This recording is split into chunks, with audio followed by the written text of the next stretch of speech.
Holy City Center Radio. It is episode 278, and I am your host, Christian Sanger. Today is Monday, July 22nd, 2024.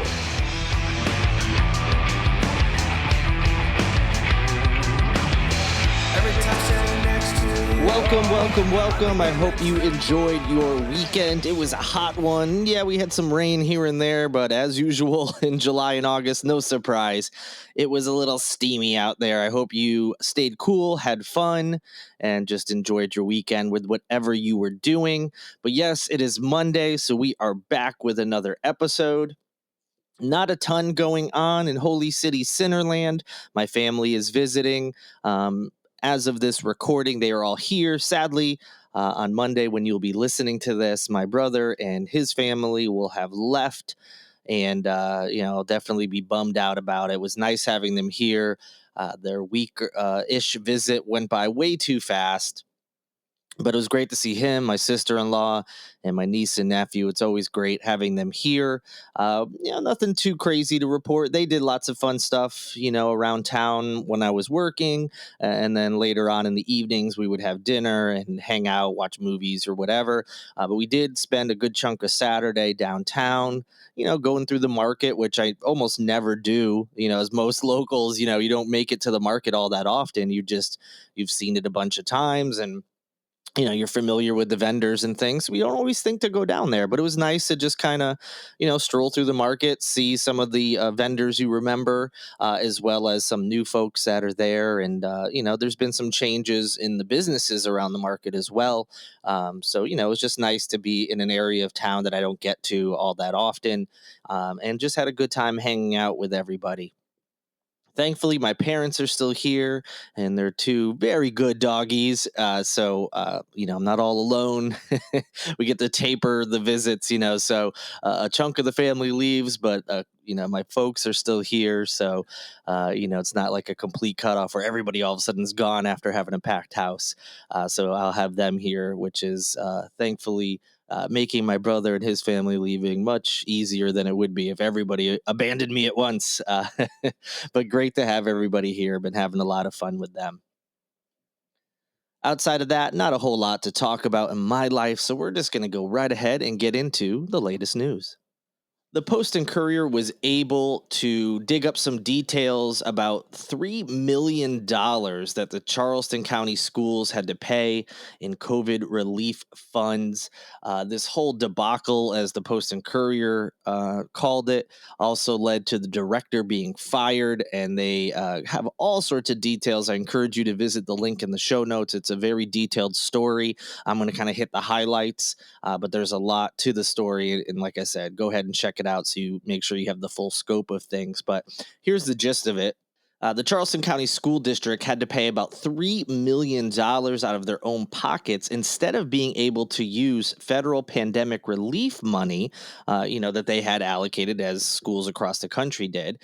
So they had to pay $3 million out of their pocket. And it's largely the result of a single employee botching some necessary steps that were required during the procurement process. And this is all according to the results of a 3-month investigation that was done by an outside firm.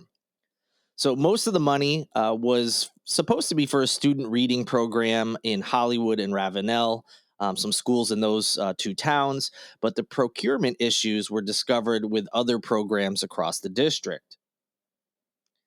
At least one of those planned programs was scrapped before launching, according to the report, due to similar issues that likely would have prevented the district from being able to pay for it with those federal funds. Now, specifically, the funds are what are called the Elementary and Secondary School Emergency Relief Plan, also known as ESSER.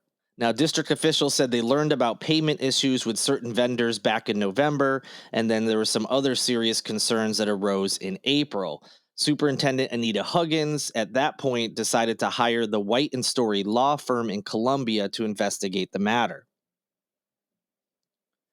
Findings from that investigation were released on July 15th, and they determined that issues that led to the district's inability to use those ESSER funds were due to missteps and a failure to follow specific procurement processes.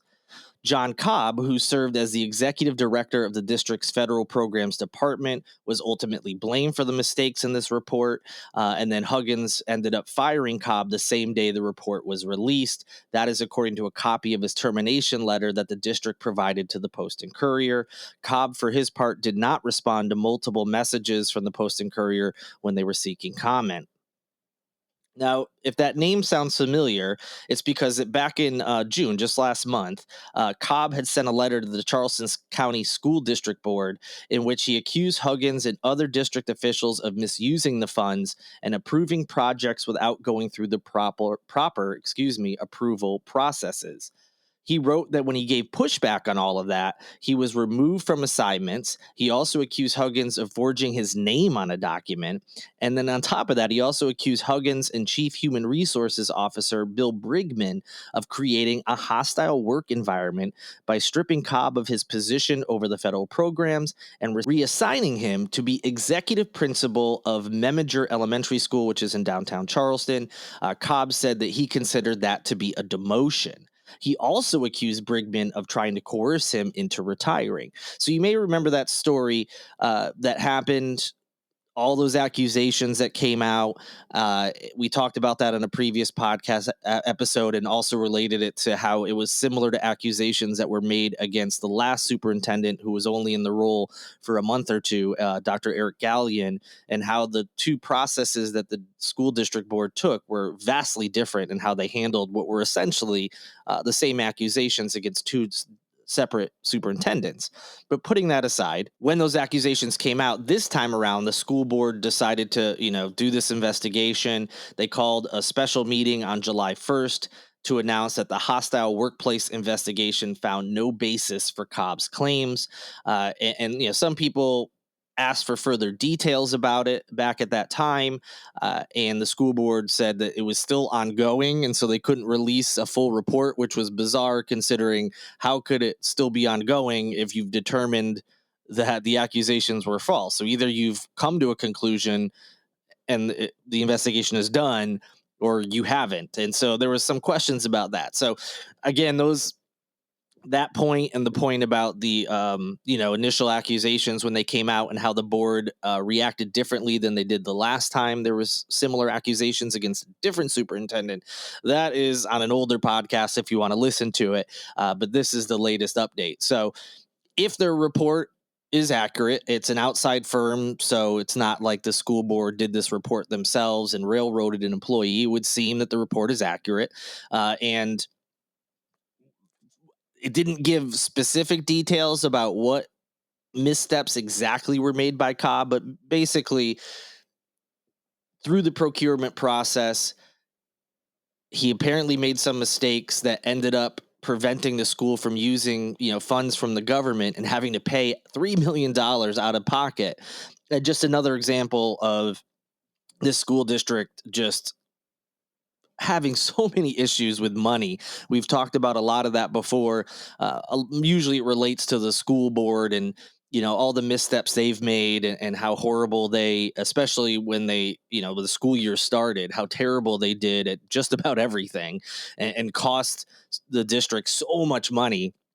Whether it was the whole debacle with the last superintendent, having to pay lawyers for investigations or firms to help them with, searching for superintendents in the first place. And then, basically that was a wash because they end up coming to an agreement with that superintendent where he left. And it's just been a mess. And this is another example. Now, granted, this isn't directly related to the board this time. This is being placed on a single employee. But nonetheless, it's someone who worked for, CCSD. So what a mess. Just a simple step or two or whatever, however many specific steps, but specifically related to the procurement process. Just a simple little error like that led to the school district having to pay $3 million that they planned to pay with federal funds and instead had to pay themselves. So that's the latest. And again, as I said, go visit the link in the show notes.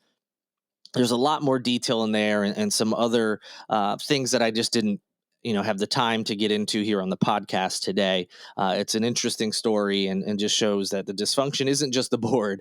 There's other dysfunction in the school district, and it's costing lots of money. The local chapter of the United Daughters of the Confederacy have filed a lawsuit against the Charleston County School District. Here's another instance. Now, I'm not saying the school district is wrong in this scenario, but they are being sued. So this is going to be more money that they're going to have to put towards lawyers. But in any event, the United Daughters of the Confederacy are filing that lawsuit to restore a marker that commemorated Confederate General Robert E. Lee to its previous place in front of a school that's located on the peninsula. Yes, that's correct. A group is suing because they want us to have a marker that honors a Confederate general. I know. Here we go again. So the marker was located on King Street in front of the Charleston Charter School for Math, which is at 1002 King Street. It was removed back in July of 2021. The city was actually behind the removal, and they placed that marker in storage. The original removal request came from the school's officials and was supported by the district. So this lawsuit was filed on July 15th, and it argues that the school district violated the South Carolina Heritage Act, which provides that monuments and memorials that are on public grounds and commemorate American wars or Native or African American history cannot be relocated, removed, disturbed, or altered without approval from the state legislature. We haven't talked about the Heritage Act in a while. I think the last time we talked about it in depth is when the John C. Calhoun Monument was removed from Marion Square.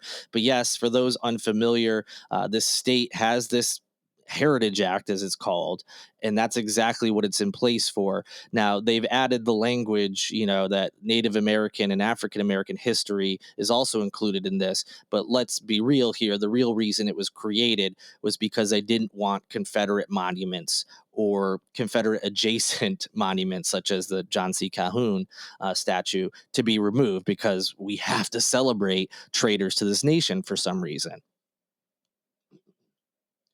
Now, the previous threshold for approval was actually a 2/3 majority in the General Assembly, but that provision was struck down by the state Supreme Court in 2021. Representatives for the school district and the local UDC chapter, and UDC, of course, is United Daughters of the Confederacy, did not respond to immediate requests from the Post and Courier when they were asking for comment. Now, this is actually not the first lawsuit to challenge the removal of the marker, or for that matter, other historical figures on the peninsula. As I've referenced, the Calhoun statue, that was another one that was challenged in a lawsuit.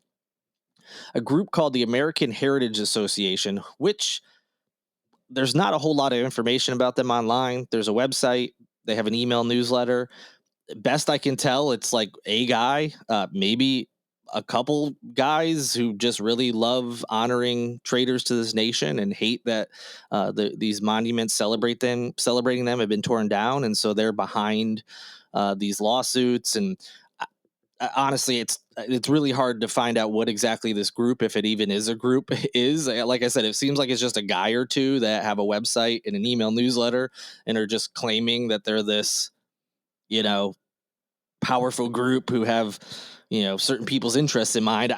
They're hard. It's really hard to get a grasp on what exactly this group is, but best I can tell, they were created for this sole purpose. So, any event, this group, they also sued the city over the marker's removal. They did that with the South Carolina Attorney General Alan Wilson, who agreed with them that the city violated the Heritage Act. In response to a letter from Wilson that was threatening legal action back in February of 2022, the city of Charleston argued that the removal did not violate the Heritage Act, as the marker itself was not explicitly a war memorial. So you may remember when I was talking about monuments that are protected under the Heritage Act, it has to do with commemorating American wars in addition to the other things I mentioned. So the city was like, hey, this wasn't commemorating a war. It was commemorating a specific person, and therefore we can remove it. Ultimately, that lawsuit was dropped in September of 2022. We can speculate as to why that was. It could be any number of reasons. Maybe the group just didn't have the money to go forward. Maybe they realized that the way the Heritage Act was worded was exactly as the city said, and so there was nothing they could really do about it. Who knows? But a separate lawsuit by that same group was brought against the city by the descendants of John C. Calhoun, and they were contesting the removal of that statue. For those who don't remember, Calhoun is a former vice president. The statue was high above Marion Square for many, many years and was finally removed back in, I believe it was 2020. I don't think we were in 2021 yet. I believe it was June of 2020. But in any event, that was removed, and they sued about that. The city claimed that, again, same thing. This wasn't a war memorial; it was specific to a person, and also it was on city property. Although that was a little iffy because it's like property that was owned by this like infantry group that like leased it to the city. So there was some confusion about that, but ultimately there's been no movement on that, and it appears that that didn't violate the Heritage Act either. At least no courts have determined that it has at this point in time. Now, as far as the American Heritage Association is concerned, they dropped that Calhoun lawsuit in September of 2022. So again, without them giving a public comment, we don't know exactly why they dropped it, but it would seem that the city has successfully argued twice now that the monuments they removed did not violate the Heritage Act, and that is perhaps why that association decided it wasn't worth going forward. However, the United Daughters of the Confederacy have decided that maybe the city is wrong, and they are working to get that Robert E. Lee marker restored. So we'll see what ends up happening. I'll be sure to provide you updates. I am hopeful that the city was right and that this does not violate the Heritage Act, which is a problematic act anyway, specifically the portion about not removing monuments related to wars. And let's be honest, we know why they created it. It wasn't just any war, it was the Civil War. And they don't actually care about, preserving monuments outside of Confederacy, ones that are dedicated to the Confederacy, Confederates, or those close to it, such as John C. Calhoun. I mean, that's why the act was created. It was also in response to the Confederate flag flying at the State House for many, many years inside the actual State House before, I think it was the year 2000 when it was finally removed from the State House, although it was put outside on the property. Before that was removed just a handful of years ago. So, as much as we're making progress and realizing there's certain people and groups that we probably shouldn't celebrate and memorialize, specifically in public in such a grand manner. But there's always going to be groups pushing back upon it. And the American Heritage Association and the United Daughters of the Confederacy are two groups working to stop that progress, and for whatever reason are determined to continue to honor some of the history's worst people, specifically traitors to this nation, that were notoriously racist. Many of them owned, or I should say, many of them enslaved people. And I don't know why anyone would want to celebrate those folks. This is not a race history thing. We should definitely know who those people are, but we need to know the true history, not just see a monument and go, oh, this person must have been a great person in our history because there's a monument to them. Not everybody's going to read a plaque. Not everyone's going to go do research into who that person was. So why do we have these things? There's no need to have these in public spaces outside like that. Want to have it in a museum where it can be put into context? Great, because these are people that we should remember for who they actually were and the things that they supported, so we can see how far we've come as a country and not go back to some of those ideals. Although it seems here in the year of 2024, some of the worst ideas and theories that we've seen in our history seem to be coming back in some pockets of this country, which is really disturbing. But in any event, I will keep you up to date on any news as it relates to the lawsuit. That'll do it for this edition of Holy City Center Radio. I hope you enjoyed it. If you did, please like this podcast, rate it, review it, subscribe, all the things on all the platforms. It helps out. Big thank you to Lindsay Marie Collins of LMC Soundsystem for producing this and every episode of Holy City Center Radio, and also Tyler Boone, whose music you hear in each and every show. Have a great week ahead. I will talk to you again on Wednesday to check on your progress. But until then, good night and good luck.